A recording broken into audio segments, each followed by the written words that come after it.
Mumtaz TV bersama menegakkan sunnah. Bismillahirrahmanirrahim.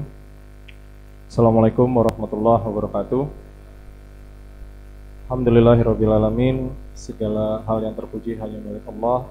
Salawat serta salam hendaknya selalu kita tujukan kepada Rasulullah Sallallahu Alaihi Wasallam, kepada seluruh keluarga beliau, kepada seluruh sahabat beliau, dan kepada seluruh umat beliau yang senantiasa menjalankan sunnah-sunnah beliau hingga akhir zaman kelak.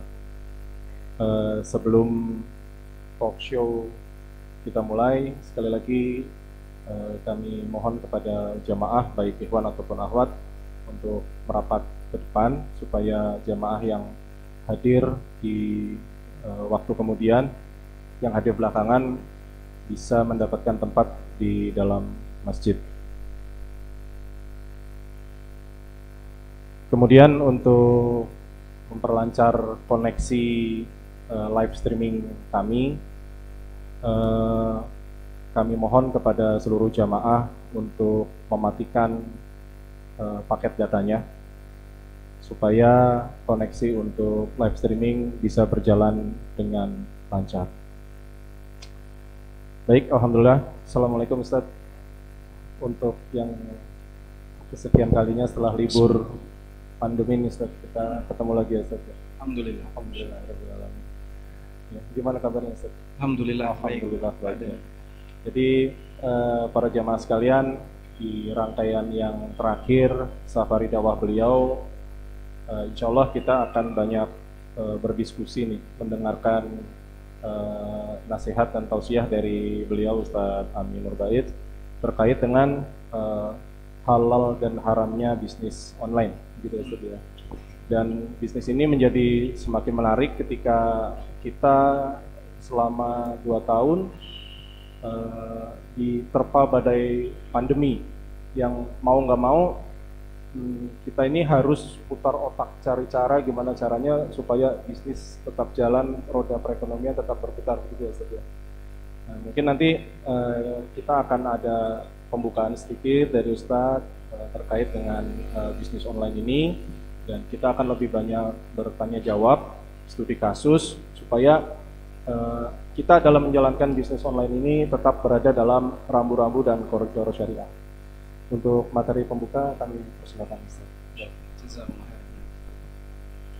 Assalamualaikum warahmatullahi wabarakatuh. Alhamdulillahi rabbil alamin, wassalatu wassalamu ala asyrafil mursalin, nabiyina wa maulana Muhammadin wa ala alihi wa sahbihi ajma'in. Wa ashhadu an la ilaha illallah wahdahu la syarikalah, wa ashhadu anna Muhammadan abduhu wa rasuluh sallallahu alaihi wa ala alihi wa sahbihi wa man tabi'ahum bi ihsanin ila yaumiddin. Alhamdulillah, kita bersyukur kepada Allah Subhanahu wa taala di kesempatan pagi ini waktu duha kita bisa belajar bersama. Semoga Allah jadikan forum kita forum yang mendatangkan kebaikan. Kita pulang dengan membawa rahmat, kita pulang dengan membawa ilmu yang bermanfaat insyaallah. Dan tidak lupa kami mengucapkan jazakumullah khairan, terima kasih banyak kepada DKM Masjid Bayangkara dan segenap takmir yang telah memberikan fasilitas bagi kita bersama untuk belajar di kesempatan pagi hari ini.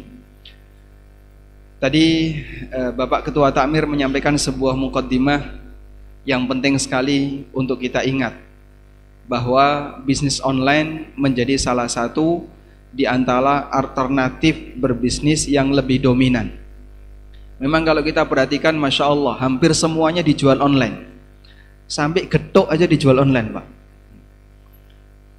Sehingga barang-barang yang mungkin kita nggak terpikir itu akan ditransaksikan online, mulai sekarang semuanya dijual online. Ada orang yang jualan endok, Pak, dijual online. Pernah ketemu Pak? Getuk goreng dijual online enggak? Masuk ya? Masya Allah. Karena pasar online ini menjangkau semuanya. Dan Nabi SAW pernah menyebutkan berkaitan dengan tanda hari kiamat, Beliau sallallahu alaihi wasallam, salah satu di antara tanda hari kiamat adalah watataqaraba al-aswaq. Pasar itu menjadi berdekatan. Salah satu di antara makna pasar itu berdekatan, karena ulama beda pendapat mengenai tafsir dari makna berdekatan. Di antara makna pasar berdekatan adalah mudahnya seseorang dalam melakukan transaksi. Sehingga manusia sambil gelimbang-gelimbung ning dhuwur kasur itu bisa jual beli, Pak. Bahkan kebiasaan teman-teman yang kalau sebelum tidur nyekel HP, biasanya yang dibuka apa sebelum tidur, Pak? Yang dibuka apa sebelum tidur biasanya? Ya? Rahasia ya? Bahaya kalau rahasia. Apa yang dibuka sebelum tidur biasanya? Rata-rata marketplace. Kalau nggak marketplace, ya Facebook atau IG atau medsos apapun. Dia menjadi hiburan seorang hamba sebelum tidur. Bahkan kemarin pada waktu bulan Ramadan, saat bulan Ramadan tahun 2018, saya tergabung dalam sebuah grup untuk pembuatan marketplace yang gagal. Namanya Bursa Muslim. Ini marketplace punya KPMI, dikelola oleh KPMI Pusat. Namun karena duit yang dibakar kurang banyak, sehingga nggak bisa naik, nggak bisa nyaingi yang lain. Nah, kita diskusi di situ menyebutkan beberapa kondisi realita di lapangan. Salah satu di antara kondisi real yang terjadi pada saat Ramadan 2018. Jumlah pengunjung di Shopee saja, Shopee ya. Jumlah pengunjung di Shopee, masih banyak marketplace yang lain. Ini baru Shopee saja. Itu jumlahnya 465 juta satu bulan. Kunjungan. Tapi pengunjung kan belum tentu belanja ya. Ada orang jalan-jalan ke mall, dari 100 orang yang jalan-jalan yang belanja berapa, Pak? 2. Yang lain ngapain? Cuman keliling lihat-lihat. Sebab orang itu punya kecenderungan senang lihat barang. Andaikan selesai tablik akbar seperti ini, di luar kok ada bazar, saya yakin keramaian kedua adalah bazar. Meskipun dia nggak beli, lewat lihat-lihat gitu ya, barangkali ada sesuatu yang menarik untuk dilihat. Cuman lihat doang, lihat tinggal. Karena orang itu seneng lihat barang. Betul kayak gitu, Pak? Coba bapak-bapak cek gitu, istrinya buka HP apa itu ya? Rata-rata cuman scroll lihat barang, cari ke bawah, barangkali ada perabotan yang menarik, cuman lihat aja. Makanya dari 465 juta pengunjung itu, kenapa kok banyak orang ketika bulan Ramadan capek tadarus yang dibuka marketplace? Masya Allah. Sehingga hiburan orang di zaman sekarang adalah lihat barang di marketplace. Kalau misalnya Anda buat perhitungan kasar ya, dari 465 juta, anggap yang belanja 10%. Berarti berapa itu? 46,5 juta yang belanja satu bulan, Pak ya. Dibagi 30. Dibagi 30. Berarti berapa, Pak? Sekitar 1,5 juta.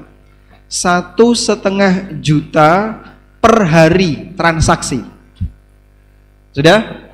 Di bulan Ramadan. Baik, sekarang Anda bisa ngitung, Pak. 1,5 juta transaksi per hari di bulan Ramadan. Ini saya cuma mengambil 10% ya.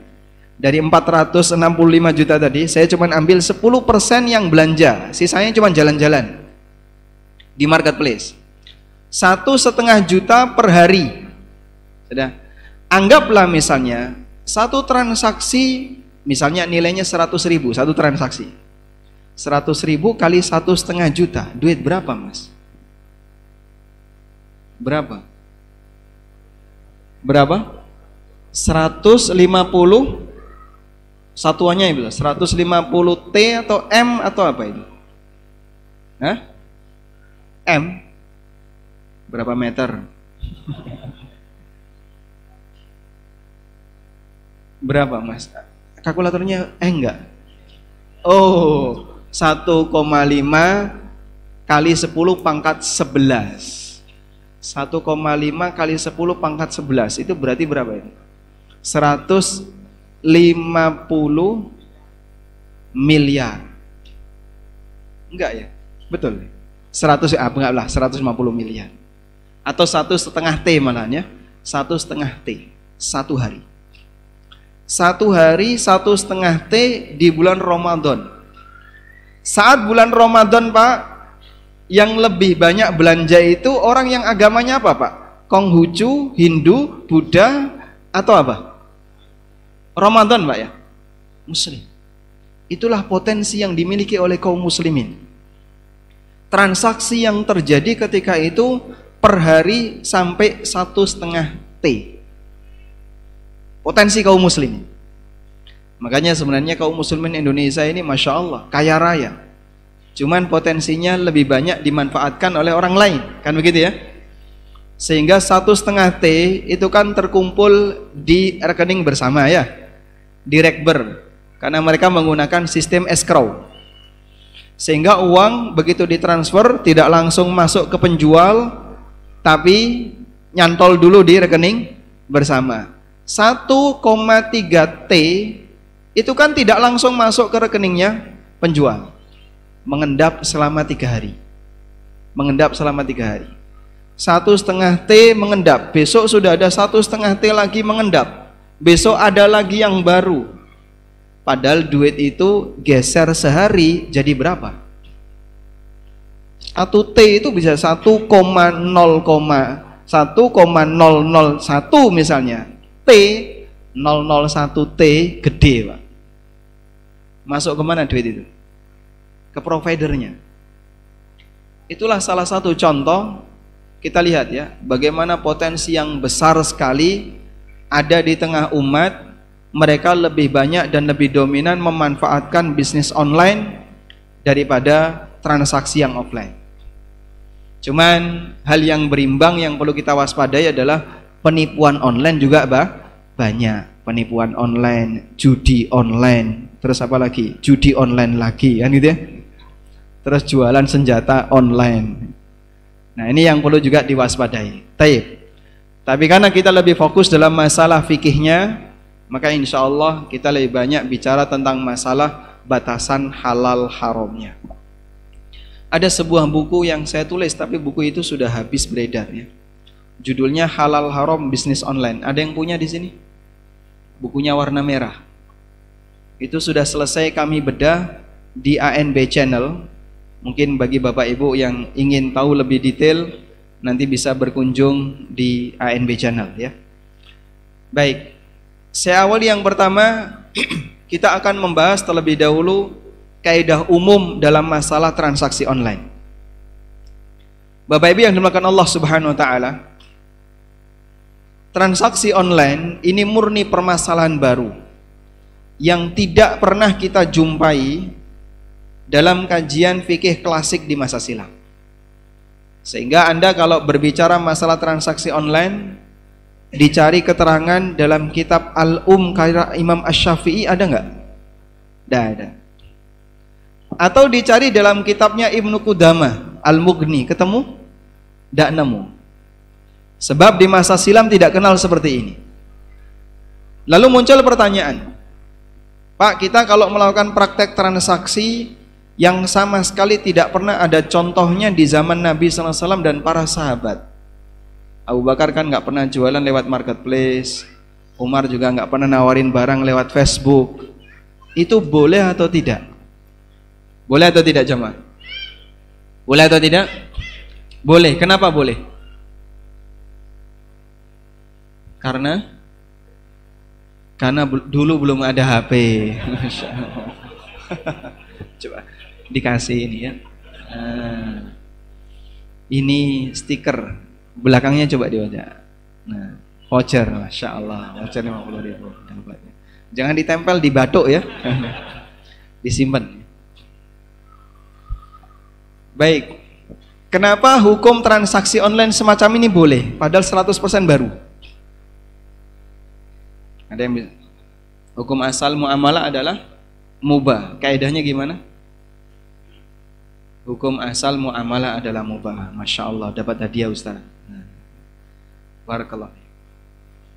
Dalam masalah muamalah, Nabi SAW menyerahkan ke siapa? Kepada siapa? Umatnya. Makanya kalau misalnya Bapak Ibu ditanya, sebutkan satu contoh akad dalam masalah muamalah yang disunnahkan oleh Nabi SAW. Boleh angkat tangan? Silakan. Akad apa? Tawar menawar. Berarti menawar itu sunnah Nabi SAW. Betul kayak gitu? Menawar sudah ada sebelum beliau jadi Nabi. Sebutkan satu contoh akad yang disunahkan Nabi SAW. Akad, jujur itu sifat, bukan akad. Ada negosiasi, itu bukan akad, Pak. Sebutkan satu contoh akad yang dianjarkan Nabi SAW. Apa? Bisyarah. Bisyarah itu apa? Kabar gembira. Bisyarah itu apa, Pak? Kalau secara bahasa bisyarah artinya kabar gembira ya. Yang dimaksud apa ya? Memberikan kesepakatan dalam jual beli. Ini bukan akad. Akad itu seperti ini ya. Salam itu akad.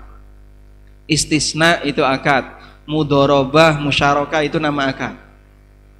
Kalau yang seperti Anda sebutkan, saling ridho, jujur, ada tawar menawar, ini sifatnya karakter akad, sifat yang melekat pada akad. Tapi itu bukan akad.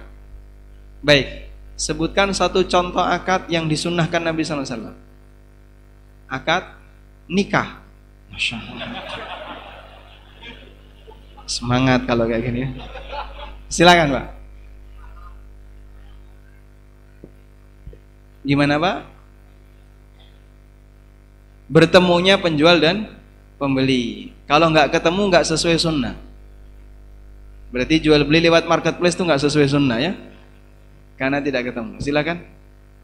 Akad salam. Akad salam itu sudah ada sebelum Rasulullah SAW tiba di Madinah. Ya, lelang. Lelang itu sudah biasa di masyarakat Arab. Sebelum beliau jadi nabi sudah ada praktek seperti itu.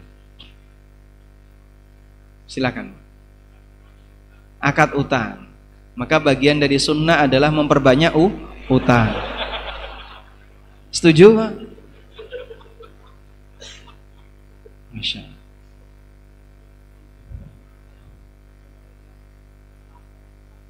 Membeli barang dengan cara dibayar setelah barangnya laku. Namanya akad apa ya? Jual beli kredit ya. Berarti kredit barang itu sunnah. Menjualkan dulu. Masya Allah. Abdurrahman bin Auf. Tayyib, jawabannya tidak ada. Betul Pak, tidak ada. Anda mau jawab apapun, semuanya kesimpulannya itu sudah ada sebelum Rasulullah SAW diutus. Sebab Nabi SAW nggak ngajari akad. Disebut sunnah itu kan ada beliau baru orang tahu. Kalau tidak ada beliau orang tidak ngerti.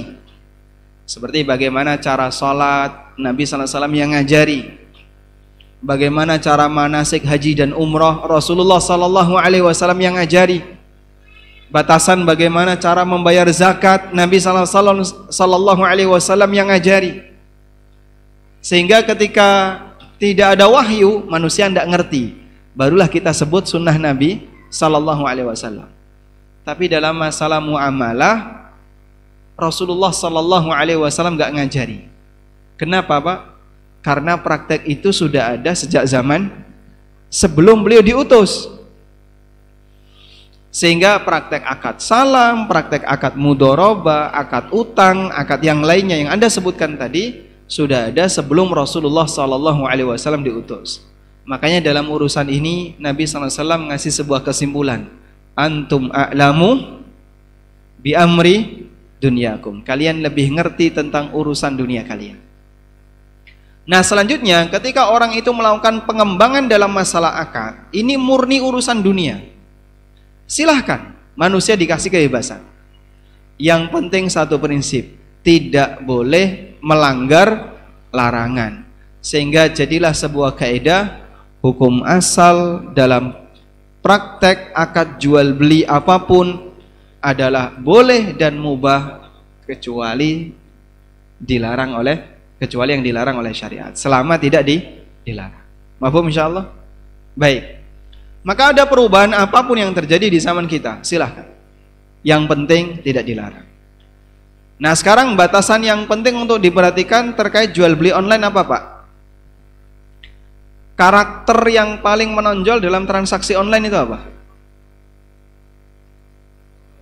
Karakter transaksi online yang paling menonjol itu apa? Tidak ada pertemuan antara penjual dan pembeli, betul ya?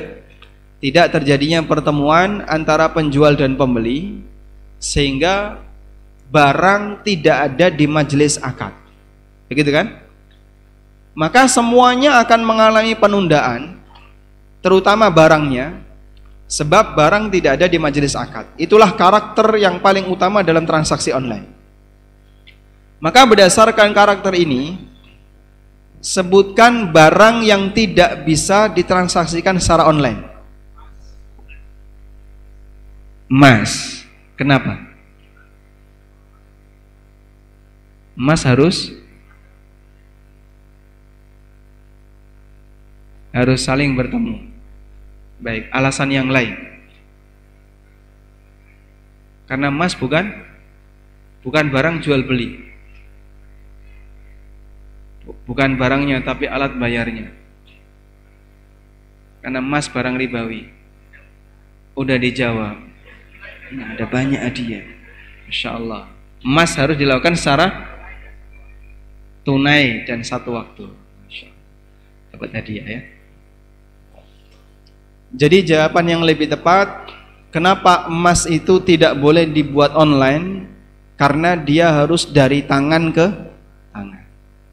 Boleh ditransaksikan dengan uang, boleh dijual, tapi syaratnya wajib dilakukan dari tangan ke tangan. Uangnya ada, emasnya ada, terjadi dalam satu tempat. Transaksi semacam ini tidak bisa dan tidak mungkin dilakukan secara online. Kalau orang melakukan jual beli emas secara online, dia melanggar apa Pak? Melanggar apa dia? Kalau ada orang melakukan transaksi emas secara online, aturan apa yang dia langgar? Nah, namanya aturan apa? Boleh angkat tangan dulu. Kalau transaksi emas itu dilakukan secara online, jadinya apa? Riba nasi'ah. Jadinya apa? Riba nasi'ah. Kenapa riba nasi'ah? Karena ada penundaan antara uang dengan emas. Paham insyaallah? Sudah pernah dengar ini? Baik, kenapa tadi nggak jawab? Menakutkan. Jadi ketika emas itu ditransaksikan secara online, maka yang terjadi adalah riba nasi'ah. Dan riba nasi'ah salah satu di antara bentuk riba yang dilarang. Oleh karena itu emas tidak bisa ditransaksikan secara online. Selanjutnya, di antara karakter transaksi online, karena tidak terjadi pertemuan antara penjual dan pembeli, maka Islam menekankan manusia tidak boleh menjual barang yang belum dia terima. Kita tidak boleh menjual barang yang belum kita terima. Nabi SAW bersabda, la tabi'hu hatta taqbidah. Jangan kau menjual barang sampai kau menerimanya. Baik. Disebutkan dalam hadis yang sahih dari sahabat Ibnu Abbas radhiyallahu anhuma. Dari Tawus dari Ibnu Abbas radhiyallahu anhuma. Ibnu Abbas mengatakan, "Naha Rasulullah sallallahu alaihi wasallam ayyabi at-ta'am hatta yastawfiyah." Nabi sallallahu alaihi wasallam melarang seseorang melakukan jual beli makanan sampai diterima terlebih dahulu. Jadi prakteknya kayak gini. Anda beli ikan dari Cilacap, lalu ditransfer secara online, ditransfer uangnya. Berarti Anda sudah akad atau belum? Sudah akad atau belum? Sudah. Sejak kapan sudah akad? Sejak Anda membelinya, lalu uang Anda transfer. Tapi ikan belum dikirim dari Cilacap ke Purwokerto. Boleh nggak Anda yang berada di Purwokerto menjualnya ke Jakarta? Boleh atau tidak? Tidak boleh. Tunggu sampai apa? Tunggu sampai apa? Diterima dulu baru boleh dijual ke yang lain. Paham di sini insyaallah? Baik. Maka Tawus bertanya kepada Ibnu Abbas, "Kaifa dzaka?" Kenapa kau itu tidak boleh? Jawab Ibnu Abbas radhiyallahu anhuma, "Dzaka darahim bidarahim wat ta'amu murja." Karena hakikatnya adalah duit ditukar dengan duit, sementara makanannya tidak ada.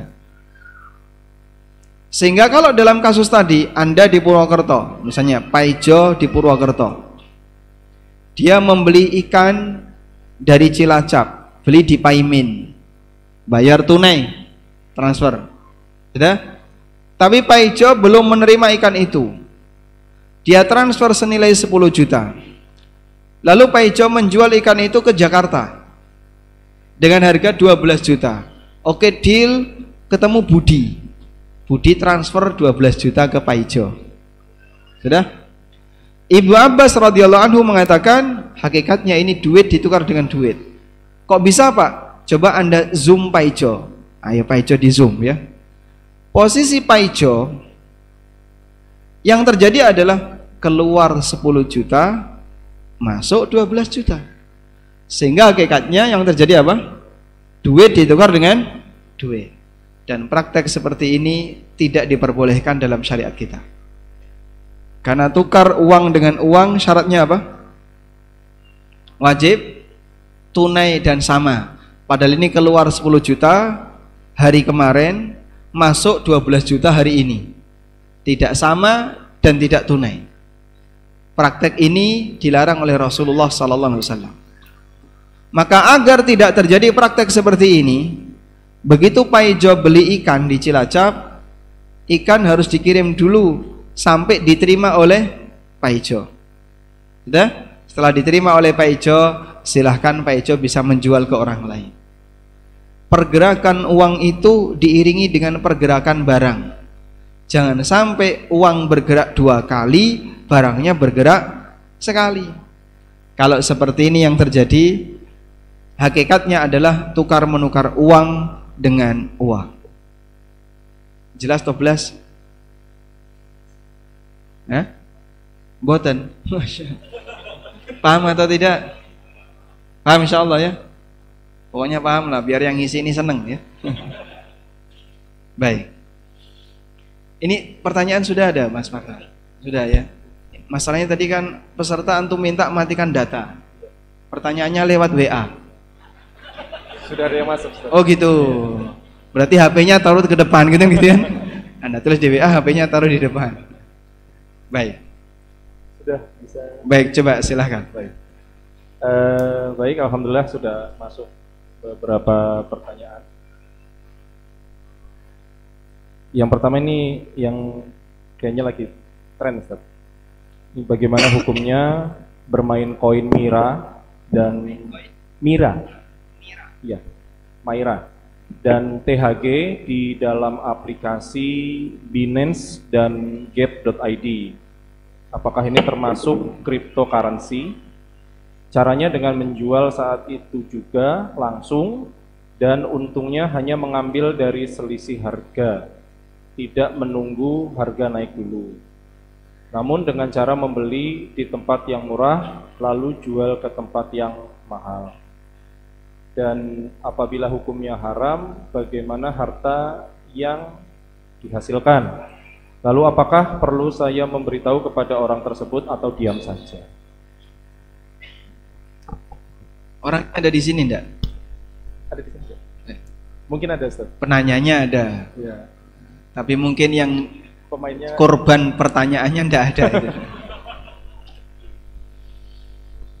Baik. Pada prinsipnya seperti ini ya. Dalam Islam, uang itu tidak boleh dijadikan sebagai barang dagangan. Namun uang itu dijadikan sebagai apa? Sebagai alat tukar, bukan sebagai barang dagangan. Ibnu Qayyim rahimahullah memiliki keterangan bahwa dinar dan dirham la yuttajaru fiha walakin yuttajaru biha. Dinar dan dirham itu tidak bisa dijadikan sebagai objek dagangan, tapi bisa digunakan sebagai media berdagang. Bedanya apa, Pak? Kalau dijadikan objek, uang itu dijadikan sebagai objek transaksi. Tapi kalau sebatas dijadikan sebagai media, maka uang itu kita belikan barang, lalu kemudian barang itu kita jual dan kita mendapatkan keuntungan. Jika seperti ini yang terjadi, silahkan. Baik. Nah sekarang orang kan mainnya tidak kemudian murni uang, tapi diwujudkan dalam bentuk sebuah koin, yang koin itu virtual. Misalnya jadilah apa tadi? Miracoin. Nanti berkembang lagi Unicoin. Terus berkembang lagi jadi apa lagi gitu kan? Kemarin salah satu teman info bahwa setiap sekian jam sekali itu ada cryptocurrency yang baru. Karena cryptocurrency itu bisa dibuat. Sehingga orang buat, nanti buat lagi. Dan dia punya nilai kalau banyak peminatnya. Kalau nggak ada peminatnya, nggak ada nilai. Saya pernah bulan Ramadan tahun 2017 atau 18. Tiba-tiba ada yang WA, Bapak saya kasih e-wallet. Ini akun e-walletnya, ini akun Bapak, passwordnya nanti ini, silahkan segera diganti. Ada berapa isi e-wallet itu? Ada 1 juta, Pak. 1 juta cryptocurrency. 1 juta cryptocurrency. Apa satuannya? TGC. TGC itu The Great Coin. Jadi dia ngasih kripto yang baru saja dia buat, namanya TGC The Great Coin. Saya dikasih 1 juta koin. Saya bayangin ya, andaikan yang dikasih ini Bitcoin gede saya, langsung sugih Pak. Tapi karena yang dikasihkan itu TGC The Great Coin, lalu saya konversi The Great Coin sekarang berapa? Dari 1 juta itu sama dengan 0,00000 semua. Berarti masih apa? Kosong nilai. Kalau masih 0 nilai, demand-nya masih kecil atau tidak ada. Ketika demand belum ada, koin ini nggak berarti, tidak berlaku. Maka dia naik ketika yang merasa butuh banyak, dan dia hilang nilai ketika orang sudah tidak merasa butuh. Ini yang menyebabkan kenapa transaksi di sini sifatnya sangat fluktuatif. Nilai volatilitasnya sangat tinggi. Hanya geser sedetik sudah berubah. Sedetik berubah lagi. Coba antum lihat ya, grafiknya Bitcoin itu kayak apa, Pak? Nggak karuan, Pak ya. Geser 1 menit itu bisa selisih puluhan juta. 1 menit. Nah, yang kayak gini dia dijadikan sebagai apa? Media untuk permainan transaksi uang. Sehingga dia belanja di tempat yang murah, keluar rupiah, lalu dia jual ke tempat yang mahal. Dari mana dia bisa mempertahankan kalau akan selalu ada tempat yang mahal? Tidak tahu dia. Bisa jadi saat dia beli ini murah, ternyata begitu disimpan sebentar lebih murah lagi. Dan banyak uang kaum muslimin yang hilang gara-gara permainan semacam ini. Maka lebih tepat praktek seperti ini masuk dalam kategori mukhatarah, untung-untungan dalam masalah transaksi uang, duit ditukar dengan duit, tapi yang jadi jaminan apa? Sebuah koin yang itu grafiknya nggak karuan. Saya pernah menyebut ini sebagai judi dan dikritik oleh banyak asatidzah. Tidak setuju kalau itu disebut judi. Terserah, meskipun kami menghargai perbedaan pendapat ini ya. Silahkan disampaikan kalau itu bukan judi. Meskipun kita semua sepakat, para asatidzah yang nggak setuju dengan koin seperti ini sepakat. Di situ prakteknya adalah gharar. Tapi apakah sampai pada tingkatan judi? Memang ada sebagian yang dia tidak sepakat kalau disebut sebagai judi. Namun yang jelas ghararnya besar. Orang bermodal 10 juta bisa dapat 12 juta, bisa juga turun jadi 9 juta. Fluktuasi yang nggak kurang semacam itu termasuk di antara praktek yang tidak boleh dalam syariat, sebab mukhatarah, untung-untungan dengan menggunakan uang dan harta, hukumnya apa? Dilarang dalam Islam. Wallahu a'lam. Baik Ustaz, syukuran jazakallahu khair atas jawabannya. Berikutnya ada pertanyaan masuk lagi nih Ustaz. Bagaimana sebaiknya dalam memposting testimoni, yaitu dengan men-screenshot percakapan WA dan bukti transfer dari customer yang sudah membeli produk kita Ustaz, dengan tujuan atau dengan harapan banyak yang melihat screenshot tersebut kemudian menginformasikan bahwa produk kita itu bagus, enak, sehingga menarik bagi orang untuk ikut membeli. Nah, beliau ini khawatir Ustaz, karena setiap nikmat itu ada penghasadnya dan takut menimbulkan ain juga gitu. Jadi sebaiknya seperti apa Ustaz untuk posting hal-hal demikian gitu Ustaz? Masya Allah, Masya Allah. Setiap nikmat pasti ada yang hasad, sehingga Anda takut ain. Maka tokonya kalau bisa disembunyikan. Rasido dodolan.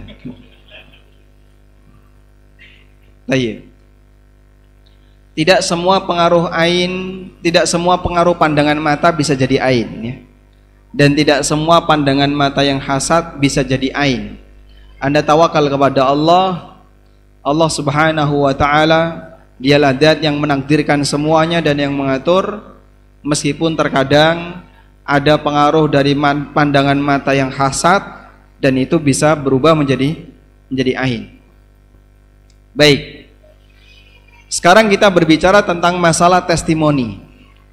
Sebenarnya testimoni itu boleh atau tidak? Ada beberapa rincian yang bisa kita berikan. Yang pertama adalah testimoni untuk produk berupa obat-obatan. Kami menyarankan agar tidak dilakukan. Kenapa Pak? Karena obat itu belum tentu cocok bagi A, nanti akan cocok bagi B, kan begitu ya? Sehingga misalnya si A mengkonsumsi obat yang Anda jual. Setelah mengkonsumsi obat, Masya Allah ya, makin cakep, makin kaya, makin banyak utang. Misalnya. Lalu dia buat testimoni, setelah saya minum obat Bapak, kesehatan saya seperti ini. Bisa jadi cocok bagi A. Apakah obat semacam ini juga cocok bagi B? Tunggu dulu Pak. Masing-masing kondisi fisik orang berbeda. Kecuali ketika dia punya manfaat yang sifatnya luas. Dan memang fungsinya seperti itu. Contoh ya, kayak paracetamol itu kan semua orang tahu. Ini adalah obat apa Pak? Mumet, gitu ya. Sehingga ketika orang mengalami mumet, pelariannya paracetamol. Nggak pakai testimoni orang tahu Pak. Anda menyampaikan itu hanya bercerita fungsi, insya Allah tidak masalah. Habatus sauda, Rasulullah Sallallahu Alaihi Wasallam menyebutkan apa? Alaikum bihadil habbah, gunakanlah habatus sauda, fa innahu fa innahu dawa'un likulli da'il lasam. Kan habatus sauda adalah obat bagi seluruh penyakit kecuali kematian. Baik. Kalau hanya sebatas seperti ini, fungsinya membantu menjaga kesehatan, insya Allah tidak masalah. Berarti Anda hanya bercerita fungsi yang sifatnya umum. Tapi kalau kemudian sampai pada titik testimoni, dengan minum obat A ini ginjal saya hilang, malah ginjalnya hilang ya. Dengan minum obat ini penyakit apa misalnya penyakit saya ini hilang, penyakit ini hilang, penyakit ini hilang. Bisa jadi memang cocok bagi Anda, belum tentu cocok bagi yang lain. Sehingga yang seperti ini sebaiknya dihindari kecuali yang sifatnya informasi umum. Yang kedua, testimoni untuk selain pengobatan.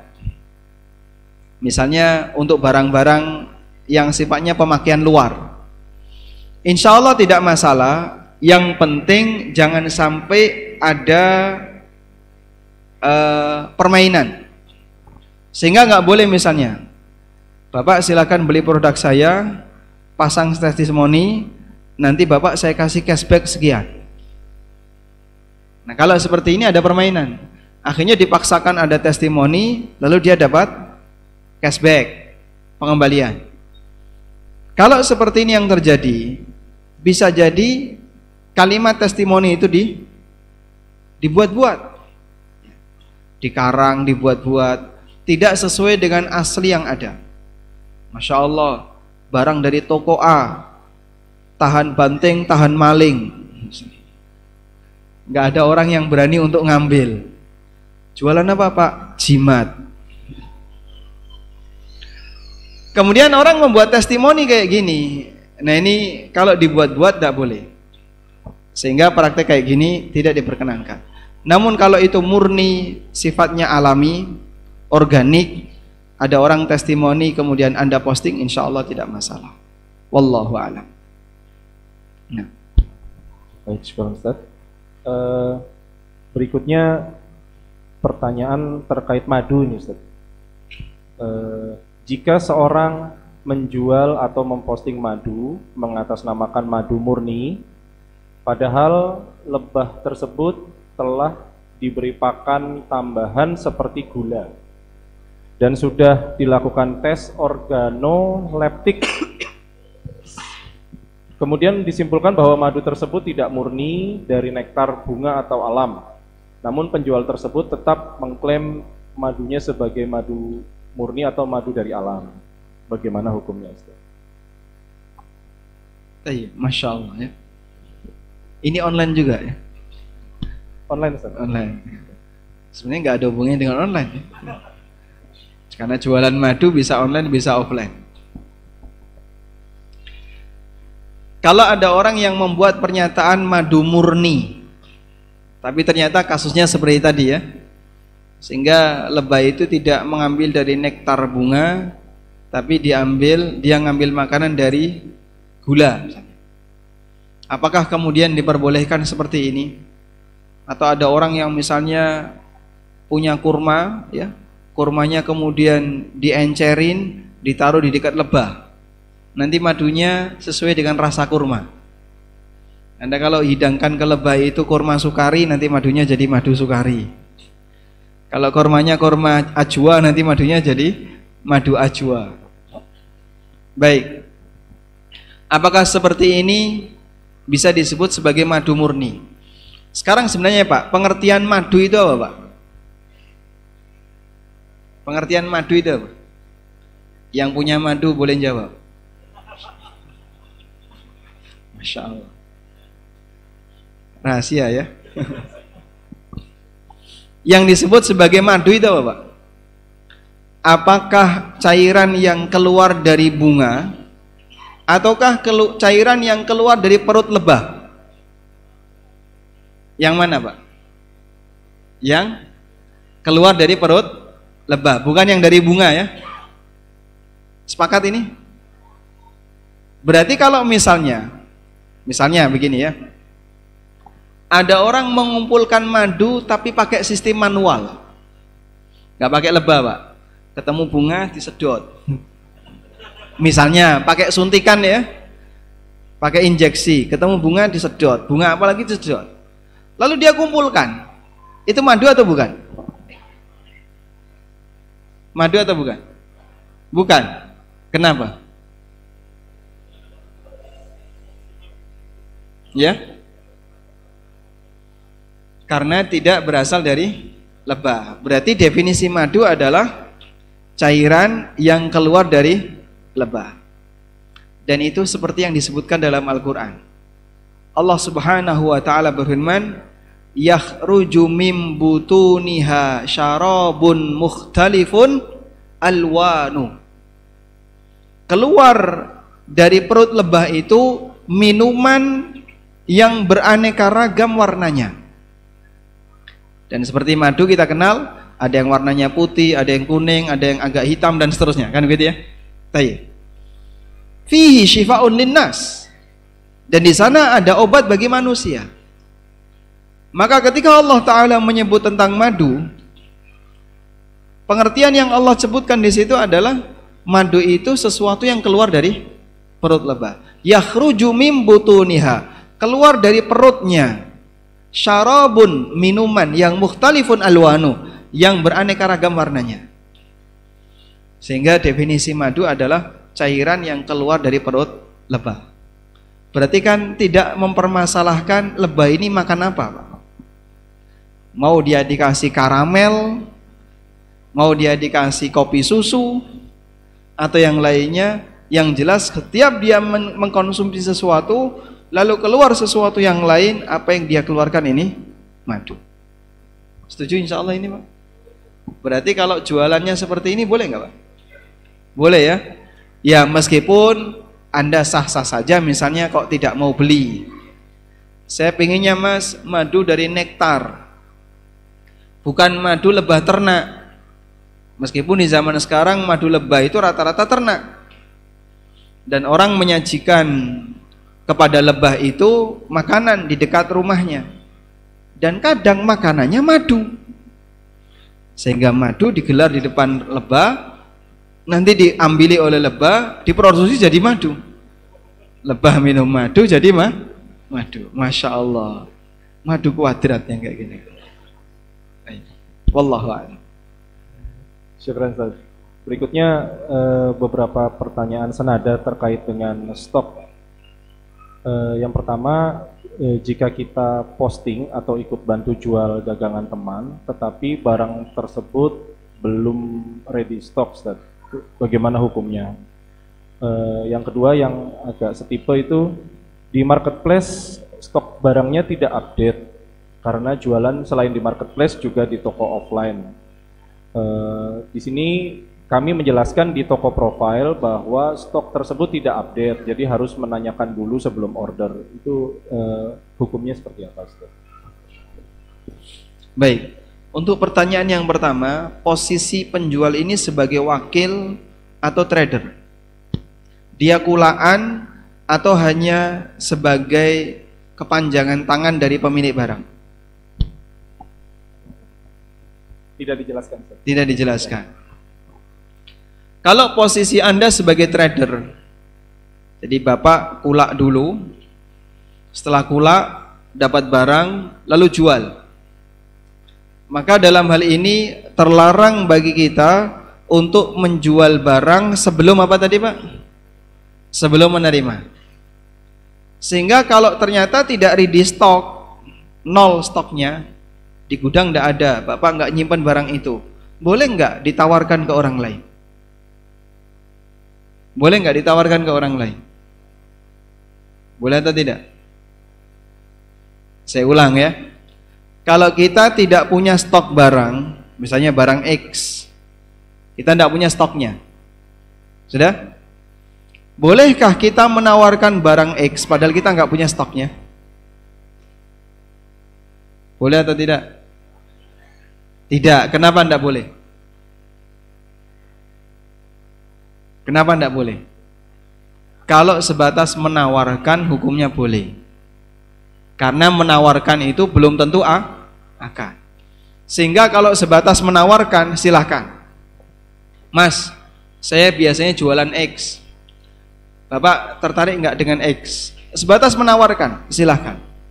Boleh menawarkan barang yang belum kita miliki, tapi kita tidak boleh melakukan akad kecuali jika barang itu sudah kita miliki. Dan bedakan antara menawarkan dengan akad. Bedanya di mana? Bedanya di mana? Kalau akad itu mengikat, kalau sebatas menawarkan sama sekali tidak mengikat. Paham insyaallah? Baik. Oleh karena itu, kalau ada Anda jualan barang dan barang itu stoknya kosong, maka jangan pernah ditransaksikan ke orang lain. Tapi kalau sebatas Anda mengiklankannya namun tidak melayani orang yang beli sebelum barang ada, silahkan. Terus kalau ada orang yang tertarik gimana Pak? Berarti ditampung, sifatnya pesanan. Oke Bapak pesan, saya catat ya, nama ini, nomornya ini, barangnya insya Allah nanti akan ada sekian hari lagi.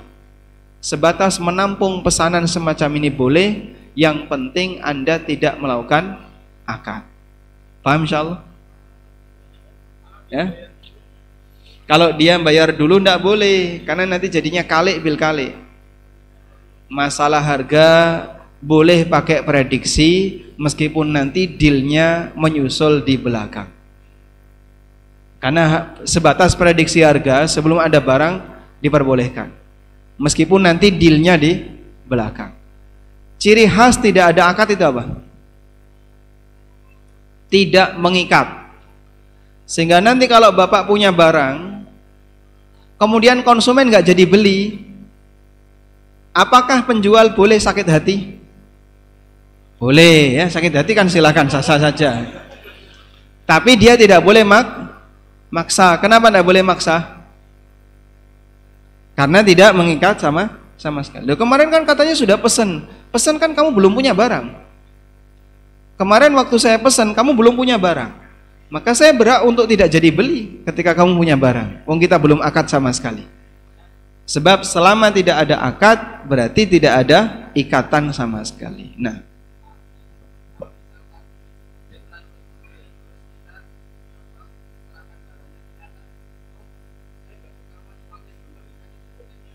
dia transfer tunai atau tidak? Tunai atau tidak? Tunai ya. Baik. Kalau contohnya transfer tunai dulu boleh nggak? Ini Mas Abu Farsa jualan baju misalnya. Saya yang ada di Jogja transfer dulu ke beliau. Ini Mas, saya transfer tunai. Sudah? Maka dalam hal ini ada dua keadaan. Apabila kita sudah akad, berarti transaksi kita namanya apa? Namanya jual beli apa ini? Jual beli salam. Masya Allah. Sudah dapat hadiah belum tadi? Oh belum. Apa definisi jual beli salam? Akad jual beli, pembayaran tunai di depan, barang menyusul di belakang. Paham di sini? Baik. Transaksi apa yang namanya? Transaksi apa Mas? Salam. Betul ya. Jual beli salam. Yang kedua, apabila saya dengan beliau belum ada akad dan uang ini dipahami sebagai deposit. Deposit dulu Mas ya. Baik, saya deposit 5 juta. Maka status uang ini sifatnya adalah uang titipan, wadiah. Sehingga nanti di belakang kalau Abu Farsa sudah menyediakan barang dan saya nggak jadi beli, saya berhak untuk narik 5 juta utuh tanpa ada potongan. Sebab statusnya tadi sifatnya apa? Sifatnya apa? Wadiah, titipan ya. Nah, model deposit seperti itu, ketika penjual belum punya barang, status uang depositnya adalah wadiah. Sifatnya hanya titipan. Jelas atau belas? Belas? Jelas, alhamdulillah. Baik. Dibuat santai Pak ya, karena biasanya kajian itu penuh dengan ketenangan, suasananya adem, ayem, merem. Jadi yang di belakang banyak yang merem. Diapakan apa? Dikasih pertanyaan mungkin. Dikasih pertanyaan, baik. Tolong yang merem angkat tangan. Silakan. Iya baik. Untuk selanjutnya ada pertanyaan terkait dengan metode pembayaran, Ustaz. Jadi ada jamaah yang memiliki sebuah toko, di mana di toko tersebut sudah menggunakan metode pembayaran selain tunai, dia non tunai dengan menggunakan mesin EDC, Ustaz. Di mesin EDC ini yang bersangkutan hanya membatasi penggunaan untuk gesek kartu debit. Namun sering kecolongan kartu kredit, Ustaz. Itu bagaimana hukumnya? Kemudian yang kedua, yang bersangkutan menanyakan karena ada penawaran dari pihak perbankan untuk memasang barcode QRIS itu, Ustaz. Nah, si jamaah ini menanyakan bahwa QRIS itu kan bisa digunakan untuk bank dan non bank seperti ShopeePay, GoPay, OVO dan seterusnya, Ustaz. Dan memang sebagaimana diketahui ada khawatir ikut tolong menolong dalam kebatilannya GoPay katanya gitu, Ustaz. Jadi kan ada yang takut terjatuh ke hukum ribawi ketika memasang QRIS tersebut. Jadi jatuh ke tolong menolong dalam kebatilan ya, betul. Nah, sebaiknya seperti apa, Ustaz? Terkait dengan tadi yang kecolongan udah dibatasi tapi kecolongan gesek kartu kredit sama memasang QRIS-nya tadi, Ustaz. Ustaz. Baik. Ada satu hal yang penting untuk dilakukan dalam praktek muamalah ya, dan sebenarnya ini berlaku di praktek muamalah apapun. Apabila dalam layanan yang kita berikan berpotensi untuk digunakan dengan cara penyimpangan, berpotensi digunakan dengan cara yang menyimpang oleh sebagian orang. Disclaimer itu pernyataan bahwa kita bari'un minhu, bahwa kita berlepas tangan darinya. Sehingga kalau posisi Bapak tidak ingin dianggap sebagai orang yang terlibat dalam kesalahan itu, Anda bisa buat disclaimer. Maka di depan tertulisi misalnya, kos-kosan eksklusif, hanya melayani jomblo saja misalnya ya. Karena Anda ingin menghindari, jangan sampai nanti ada pasangan yang dia bukan suami istri. Padahal ini kos-kosan eksklusif adanya di Batu Raden. Namanya tempat menginap, mepet dengan tempat wisata, identik dengan apa, Pak? Gak karuan. Dan Anda tidak ingin ada seperti itu. Terus gimana, Mas, cara membatasinya? Kan gak semua orang tiba-tiba datang bawa kartu atau bawa buku nikah ya. Buku nikah dibawa kemana-mana nggak? Dibawa kemana? Kemana-mana dibawa. Siaga terus berarti ya. Orang yang namanya buku nikah itu tidak mungkin dibawa kemana-mana. Karena ini termasuk administrasi penting. Paspor, buku nikah, yang biasanya dibawa kemana-mana ya KTP, SIM itu ya. Sementara akta, KK dan seterusnya itu disimpan di rumah. Lah kalau kemudian orang nginep terus diminta buku nikahnya mana? Ya orang sing nggowo. Ada salah satu teman saya, dia nginep di hotel syariah seperti ini. Pak, buku nikahnya mana? Oh, saya sama anak banyak kok, Pak. Anak ini sudah menjadi bukti kalau kita menikah, Pak. Cilik-cilik banyak kan gitu. Tayyib. Sehingga kalau contohnya seperti ini misalnya ya, Anda pasang disclaimer. Kami tidak melayani penginapan untuk pasangan yang bukan suami istri. Kok ternyata kecolongan, sing nanggung dosa sinten? Pelaku, sing nyolong. Yang nanggung dosa adalah pelakunya. Anda tidak bersalah sebab Anda sudah menyatakan disclaimer, saya bariun, saya berlepas diri dari praktek ini. Hal yang sama ketika Bapak menyediakan sebuah mesin EDC untuk media pembayaran. Saya tidak mengendaki ada konsumen yang menggunakan kartu kredit dalam menggunakan mesin ini. Pasang disclaimer di depan. Kami tidak melayani pembayaran pakai kartu kredit. Kami hanya melayani pakai kartu debit misalnya. Kok ternyata kecolongan, ada yang ngasih kartu kredit, petugasnya enggak tahu, gesek keluar duit. Akun itu kan masuk ya, gitu. Rekening itu kan masuk kemudian ya. Angka itu langsung masuk ke rekening yang punya EDC. Pembayaran tertunaikan. Cuman masalahnya ngajari orang ini utang dengan cara yang nggak benar.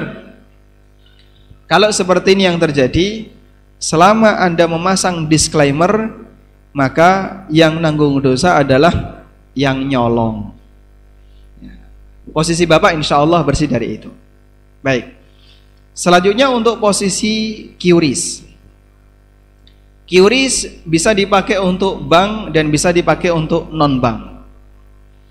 Dan sekarang metode pembayaran ini yang paling gampang, karena orang sudah tidak lagi membutuhkan kartu, dia cukup kemana-mana hanya dengan berbekal sebuah HP. Lama-kelamaan seluruh hidup kita ada di sini. Apapun data Bapak ada di sini, data keuangan ada di sini, data keluarga ada di sini, dan seterusnya. Ini HP Pak, kalau pakai teknologi yang dikembangkan sekarang ya, artificial teknologi, sehingga bisa mengenali, yang paling gampang sekarang kan mengenali minat. Anda sering buka apa, itulah sasaran iklan yang akan dituju. Sehingga betapa mudahnya rahasia seorang manusia bisa dilacak oleh orang lain. Sebab sebenarnya siapa sih bank data itu? Kita sendiri. Kita itu terlalu royal dalam memberikan data. Apapun yang kita punya ditunjukkan di sini. Semua Anda masukkan di sini. Royalnya kita terhadap data, semua identitas pribadi kita ada di sini. Dan tentu saja yang namanya benda seperti ini tidak cuma terhubung antara Anda dengan benda ini. Ada banyak kaitannya Pak. Hubungannya bisa kemana-mana. Maka semakin banyak data yang Bapak masukkan, semakin banyak rahasia kita yang ada di dalamnya. Paham insya Allah ya? Makanya jangan gampang foto ditaruh di sini Pak. Foto-foto aurat itu tolong diwaspadai ya. Foto-foto aurat. Betul Anda tidak akan nge-share ke tempat yang lain. Tapi sekali lagi, ini benda connect internet. Begitu sudah connect internet, siapapun punya peluang untuk ngambil apa yang ada di dalamnya. Baik, kembali ke sini. Sekarang kan orang jadi lebih praktis. Tinggal bawa ini, nggak bawa dompet bisa Pak. Pakai QRIS. Cuman yang jadi masalah, ini juga melayani non-bank. Kalau yang non-bank menggunakan QRIS ya, saya nggak tahu ini ya. Ada nggak diskonnya? Kalau yang non-bank, kadang seperti ShopeePay atau GoPay itu biasanya kan ada fasilitas-fasilitas diskon juga. Ada diskon? Ada. Saya Atau pernah cashback, pakai QRIS BSI ya. Jadi misalnya harganya 200.000, saya pakai QRIS 200.000,00, nggak ada tambahannya sepeser pun. Betul. Nggak ada potongan, nggak ada tambahan. Kalau yang non-bank gimana? Kalau yang non-bank kadang ada program Ustaz. Jadi misalkan si GoPay atau ShopeePay tersebut dia memberikan cashback tadi, atau misalkan Memberikan cashback. itu di apa namanya di merchant gitu Ustaz. Baik. Tayyib. Atau poin, pengumpulan poin gitu Ustaz, ketika transaksi di situ. Nah, yang jadi masalah itu di posisi ini. Jadi saat dia menggunakan akun tadi, nanti dia bisa mendapatkan diskon, dapat cashback, dapat diskon, dapat potongan, dan seterusnya. Sebab waktu kita naruh duit di situ, statusnya adalah akad utang. Statusnya adalah akad apa? Qard, akad utang. Berarti kita mengutangi penyedia jasa tersebut. Lalu saat kita menggunakannya, kita dapat diskon. Berarti diskon itu masuk dalam kategori kullu qardin jarra naf'an fahuwa riba. Semua utang yang menghasilkan manfaat, maka manfaat itu adalah riba. Diskon itu, cashback itu, poin itu masuk kategori riba. Terus toko kita gimana Pak? Kalau pasang QRIS seperti ini, salah satu pengaruhnya ada kayak tadi. Maka berarti Anda perlu memilah. Sama seperti tadi, pasang disclaimer, menyediakan QRIS namun khusus untuk transaksi bank. Sehingga kalau dia mau bayar, saya punyanya ini, mohon maaf Pak, kami belum bisa melayani. Anda berhak untuk memberikan penolakan, tinggal dipilih saja yang bank boleh, yang non bank tidak diperbolehkan apabila ada diskon. Wallahu a'lam. Baik Ustaz, syukur. Berikutnya masih terkait dengan metode pembayaran Ustaz. Izin bertanya, misal kita ikut marketplace luar negeri dan harus ada PayPal Ustaz, bagaimana hukum pembuatan PayPal tersebut? Yang saya tahu untuk transaksi PayPal, PayPal ini satuannya dolar ya. Pembayarannya melalui jaringan PayPal. Yang saya tahu dia dilakukan secara tunai. Namun yang tertunda adalah proses pengiriman. Sehingga insya Allah dalam posisi ini ketika Anda punya akun PayPal, konsumen Anda di luar negeri, dia bayarnya lewat PayPal. Sampai posisi ini tidak ada masalah. Sudah? Yang perlu dipertanyakan adalah proses withdraw. Saat Anda melakukan withdrawal, mau penarikan dari apa yang Anda miliki di PayPal. Misalnya, Anda punya senilai $1.000. Cara withdraw PayPal kan ada dua ya. Satu, dijual ke orang lain yang membutuhkan, dan ini yang paling gampang. Sehingga misalnya Anda punya $1.000, ada orang yang butuh, Mas saya butuh PayPal $1.000.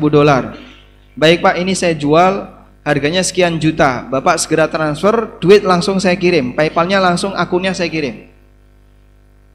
Cara seperti ini insya Allah aman, karena Anda melakukan transaksi secara tunai dari tangan ke tangan, meskipun lewat online.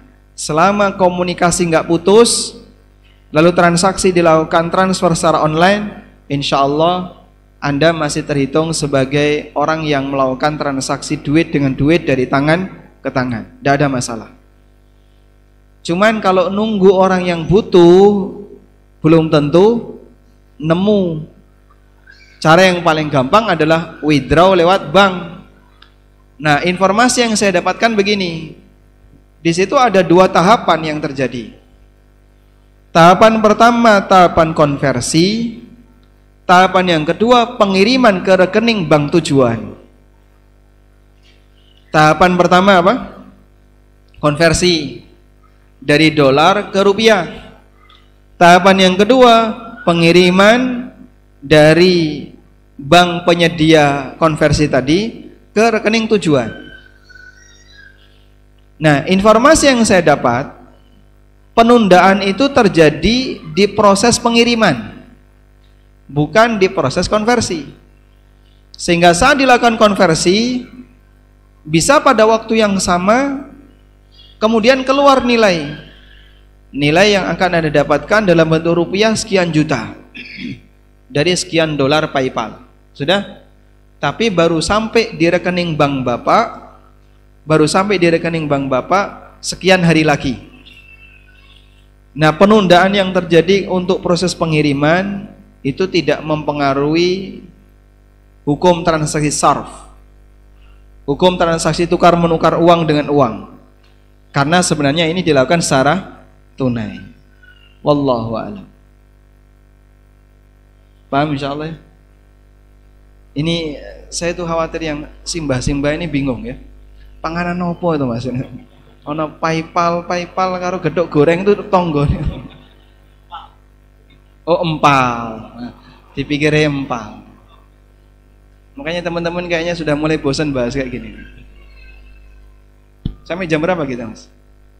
Jam 11, Ustaz. Masya Mungkin Allah. kita selingi dengan tanya jawab dulu, Ustaz. Barangkali ada yang mengantuk mungkin dari Ustaz. Baik. Sekarang kita kuis dulu ya. Iya, kita kuis dulu. Pertanyaannya ya. Pertanyaannya. Sebutkan aturan dalam transaksi mata uang. Sebutkan aturan transaksi mata uang. Silakan, Pak. Gimana, Pak? Tunai harus nilai yang sama dari tangan ke tangan langsung. Masya Allah. Kalau tidak tunai jadinya apa? Riba. Kalau tidak sama Riba juga. Bedanya apa? Kalau tidak tunai namanya riba apa? Riba nasi'ah. Kalau tidak sama kuantitas namanya riba. Masya Allah, barakallahu fikum. Saya kasih, ini mau Pak? Punya panitia ini ya. Baik, ini ada hadiah Akidah Ahlussunnah. Nah, Masya Allah.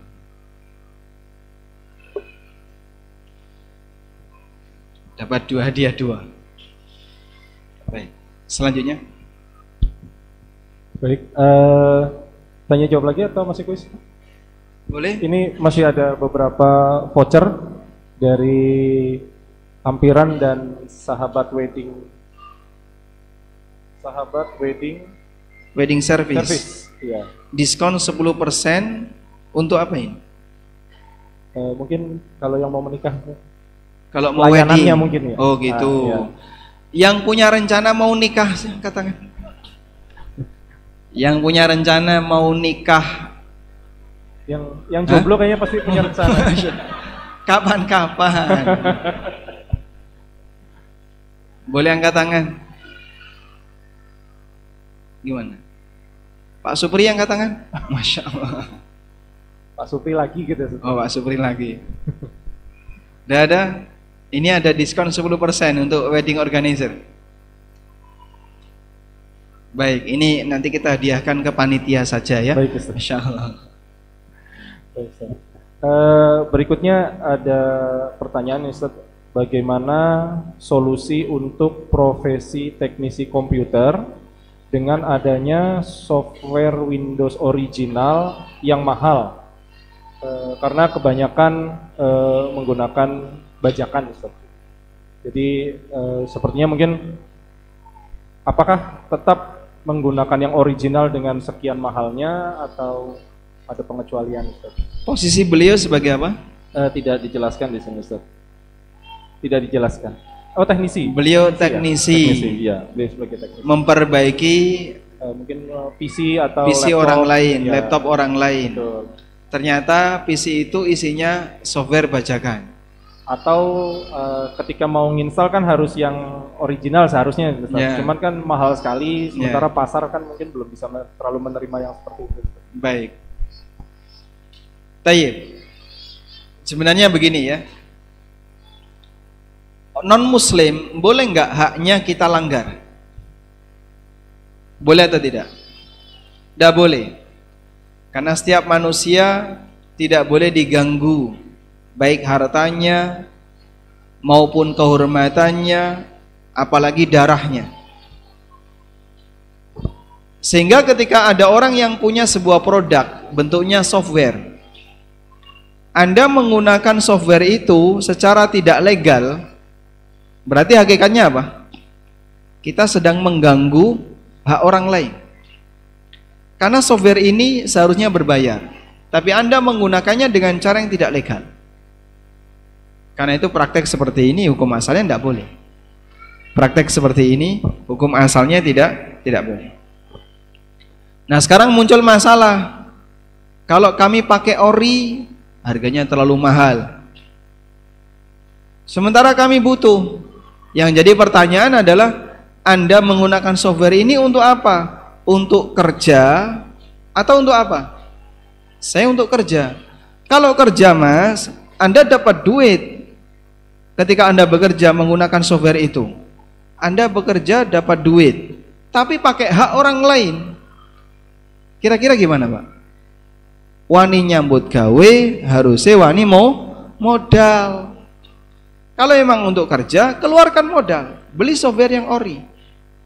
Tapi mahal ya, Pak. Ya kalau mahal ya gunakan yang tidak ori, tapi yang gratisan. Contohnya apa? Software-software yang gratis. Software-software yang gratisan ya, yang freeware, yang open source. Anda bisa gunakan itu. Linux kan sekarang bisa jadikan pengganti karena dia open source. Dan ada beberapa office yang open source, sehingga siapapun boleh pakai. Ya meskipun secara fitur tidak selengkap seperti yang berbayar. Masing-masing ada konsekuensinya. Jangan melanggar hak orang lain untuk kepentingan dan keuntungan pribadi kita, sementara di saat yang sama justru kita merugikan orang lain. Nggak fair namanya. Nyambut gawe pakai motor orang lain, hasilnya dipakai sendiri. Anda nyambut gawe menggunakan kendaraan orang lain, manfaatnya untuk kepentingan pribadi. Nggak boleh. Sehingga kalau seperti ini yang terjadi, ya Anda jangan gunakan yang bajakan. Baik, sekarang yang jadi pertanyaan, terus bagaimana kalau misalnya posisi kita sebagai tukang servis? Kalau Anda hanya sebatas servis hardware, insya Allah tidak ada masalah. Tapi kalau Anda servis software, lalu Anda diminta untuk install bajakan, masuk dalam kategori ta'awun alal ithmi wal udwan, tolong menolong dalam tindakan maksiat. Bapak harus siap untuk menolak, saya tidak mau, karena ini melanggar hak orang lain. Sehingga Bapak sampaikan, saya mau asal softwarenya ori. Kalau enggak ori, Anda tidak boleh untuk turut membantunya. Wallahu a'lam. Selanjutnya Ustaz, saya sebelumnya pernah mengikuti kajian Ustaz Ami tentang AdMob atau Google AdSense di YouTube AMB.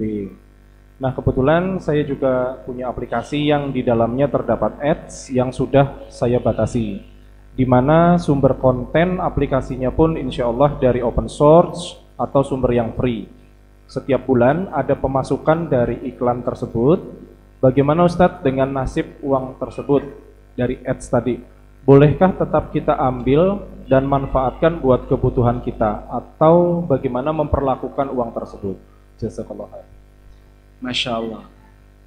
Ini problem baru ya, berkaitan dengan AdMob atau Google AdSense. Yang masalah di mana, Pak? Yang masalah di mana? Materi iklannya tidak karuan.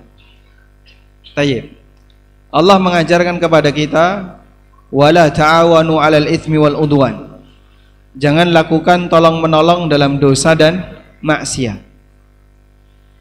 Sehingga kalau di situ ada iklan yang bermasalah, maka sebenarnya ini termasuk di antara praktek yang tidak diperbolehkan. Pendapatan iklan ini jadinya bermasalah. Intinya kan begitu. Insya Allah setiap muslim yang sudah belajar agama paham ini. Terus bagaimana Pak Ustadz kalau misalnya kita sudah melakukan pembatasan, kategorisasi, dibuat kategorisasi, produknya produk untuk usia lanjut, dan yang kira-kira tidak mepet dengan wanita. Misalnya apa Pak? Sepeda motor. Terus apa lagi? Aki sepeda motor. Terus rodanya yang kira-kira bernuansa otomotif itu kan biasanya identik dengan laki-laki ya. Tapi kan sekarang enggak, Pak. Wong iklan aki saja gambarnya apa, Pak? Wong wedok. Iklan aki, Pak, gambarnya wong wedok. Gak nyambung itu. Nyetrum dari mana? Sehingga orang kadang menggunakan media semacam ini karena intinya adalah menarik daya eye catching ya, biar mata itu langsung segera tertuju ke sana. Punya keinginan untuk ngeklik. Makanya kemudian yang dipasang adalah gambar wanita. Tayyib. Terus bagaimana kalau seperti ini? Meskipun kita sudah melakukan kategorisasi, yang jadi masalah tampilan iklan di Google itu mengikuti kebiasaan pengguna HP. Sehingga kalau misalnya si A ketika main HP dia suka buka XYZ, nanti iklannya ya sejenis dengan XYZ. Kalau si B suka membuka VWU, nanti iklannya sejenis dengan VWU, dan begitu seterusnya. Meskipun sudah dilakukan kategorisasi, tapi ternyata dalam prakteknya iklan yang keluar sesuai dengan masing-masing individu pengguna, dan itu yang tidak bisa dan tidak mungkin kita kendalikan. Kan tidak mungkin ya ada peringatan, kasih peringatan ya dalam AdMob, AdSense atau iklan yang kita pasang di video. Bagi Anda yang suka membuka film yang nggak bener, nggak boleh ngeklik ini. Nggak bisa Pak. Itu muncul dengan sendirinya. Tayyib. Oleh karena itu, memang pilihannya untuk saat ini adalah tidak masang iklan. Pilihannya untuk saat ini adalah tidak masang iklan. Bagaimana kalau sudah terlanjur Pak? Anda punya aplikasi dan di aplikasi Anda itu sudah terpasang AdSense. Kalau sudah terlanjur, kami sarankan nilai yang Anda dapatkan nanti bisa disalurkan untuk kegiatan sosial keagamaan. Misalnya dipakai untuk nyumbang lembaga pendidikan atau yayasan-yayasan sosial, agar tidak masuk ke kepentingan pribadi tapi dimiliki oleh orang lain atau dimiliki untuk kepentingan sosial. Sebab harta yang syubhat itu dalam Islam diapakan? Yang syubhat diapakan Pak? Ditinggalkan. Rasulullah sallallahu alaihi wasallam meminta harta yang syubhat seharusnya apa? Ditinggalkan dan bukan dipertahankan. Wallahu a'lam. Syukran Ustaz, jazakallah. Di penghujung kajian Ustaz, sebelum nanti ada nasihat dari Ustaz, ini kita masih ada 3 buku lagi Ustaz, barangkali kita gunakan untuk kuis Ustaz. Baik, Ya. Masya Allah, baik. Ini karena pesertanya kayaknya sudah pada resah ini. Pengen segera cepat meninggalkan masjid. Ada acara apa Pak setelah ini? Karnaval? Oh, mau nonton karnaval. Baik. Insya Allah nggak lama-lama kita ya. Sebentar lagi kita bubar Insya Allah. Baik. Pertanyaan yang pertama, sebutkan 10 nama sahabat yang kaya. Khalid bin Walid, Utsman bin Affan, Talha, Zubair, Abu Bakar, Umar, Abdurrahman bin Auf, Sa'ad. Saat ada banyak ya, saat dah, Masya Allah. Mau yang mana? Mau yang mana? Di sini nggak ada es krim. Yang mana? Ini, Masya Allah. Dapat ya. Barakallahu fikum. Kelas berapa Mas? Kelas 5. Masya Allah. Baik. Namanya siapa tuh? Yusuf. Yusuf. Masya Allah. Barakallahu fikum. Sudah nikah belum?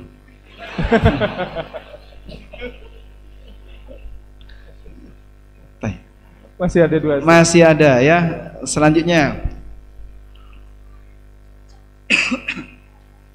kita berbicara tentang masalah transaksi online. Sebutkan 2 kaedah yang harus diperhatikan dalam transaksi online. Silakan. Silakan. Baik. 1.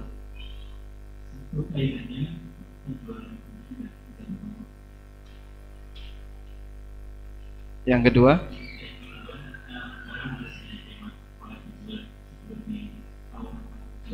baik. Konsekuensi penjual dan pembeli tidak bisa bertemu, konsekuensinya apa Pak?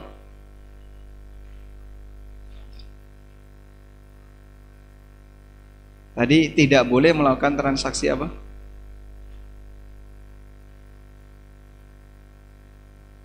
Jual beli emas ya. Masya Allah, barakallah, dapat hadiah. Baik. Hadiah yang terakhir ya. Hadiah yang terakhir. Nah, sebutkan, ada yang ikut kajian subuh tadi? Banyak ya? Nah, gak dapat hadiah. Pertanyaannya dulu. Sebutkan makna yang benar untuk kalimat hubbul watan minal iman. Oh, Masya Allah, silakan. Ada 3 makna. 1,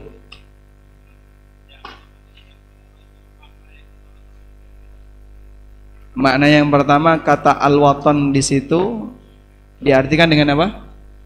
Surga. Kenapa?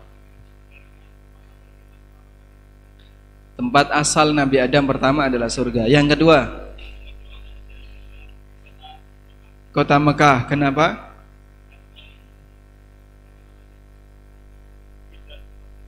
Karena kota Mekah merupakan kiblat kaum muslimin. Maka disebut dengan apa tadi? Ummul Qura. Yang ketiga, tempat negara kita, dalam arti untuk nyambung silaturahmi, terus memberikan kebaikan bagi masyarakat. Masya Allah, barakallahu fikum. Berarti hadiahnya 1 atau 2 ini? Mau nikah? Oh, Masya Allah. Saya tambahkan ini ya.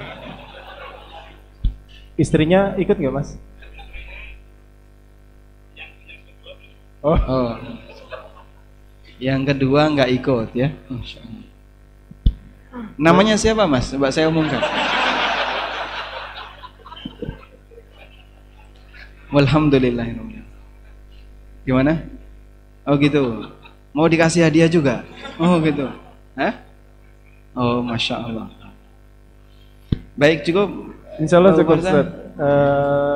Barangkali ada sedikit nasihat penutup, Ustaz, dari kajian kita hari ini di Halal Haram Bisnis Online. Masya Allah. Baik, Bapak Ibu yang kami hormati, kita punya semangat belajar fikih muamalah. Kami nasihatkan tujuan besarnya adalah agar kita bisa semakin hati-hati dalam bertransaksi, semakin hati-hati dalam bermuamalah. Sebab kita belajar tentang masalah halal haram karena kita sadar besok akan ada akhirat. Dan kita yakin nanti akan dihisap oleh Allah Subhanahu wa taala. Dengan membangun kesadaran semacam ini, pada saat kita bertransaksi, kita akan lebih waspada. Tidak ada hal yang gratis. Karakter dunia, halaluhu yuhasab wa haramuhu yu'adzab. Yang halal dihisab, yang haram diazab. Tidak ada yang ketiga. Dengan membangun prinsip semacam ini, insya Allah saat kita hijrah, saat kita belajar, selalu diiringi dengan penuh kewaspadaan. Hidup tidak sekali akan ada pertemuan dengan Allah Subhanahu wa taala, di mana kita akan mempertanggungjawabkan semua harta yang kita usahakan. Kita berdoa kepada Allah, semoga Allah melimpahkan keberkahan untuk setiap usaha yang kita lakukan dalam mencari harta yang halal. Dan kita memohon semoga ilmu yang kita pelajari ini bisa bermanfaat. Allahumma anfa'na bima 'allamtana wa 'allimna ma yanfa'una warzuqna ilma. Wa sallallahu ala nabiyyina Muhammadin wa ala alihi wa sahbihi wa sallam. Wa akhiru da'wana anil hamdulillahi rabbil alamin. Wassalamu alaikum warahmatullahi wabarakatuh. Baik, syukran jazakumullah khair kepada Ustaz Amin Nurbait atas ilmu yang diberikan kepada kita.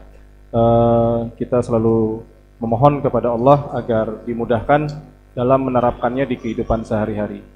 Kami mengucapkan terima kasih kepada seluruh jamaah dan seluruh pihak yang mendukung kegiatan ini, diiringi permohonan maaf karena banyaknya pertanyaan tidak bisa kita sebutkan, kita bacakan satu persatu. Dan bagi yang ingin mengetahui lebih lanjut, silahkan subscribe di channel ANB, di YouTube channel ANB channel. Akhir kata kita tutup dengan doa kafaratul majelis. Subhanakallahumma wa bihamdika asyhadu an la ilaha illa anta astaghfiruka wa atubu ilaik. Wabillahi taufik wal hidayah. Wassalamualaikum warahmatullahi wabarakatuh.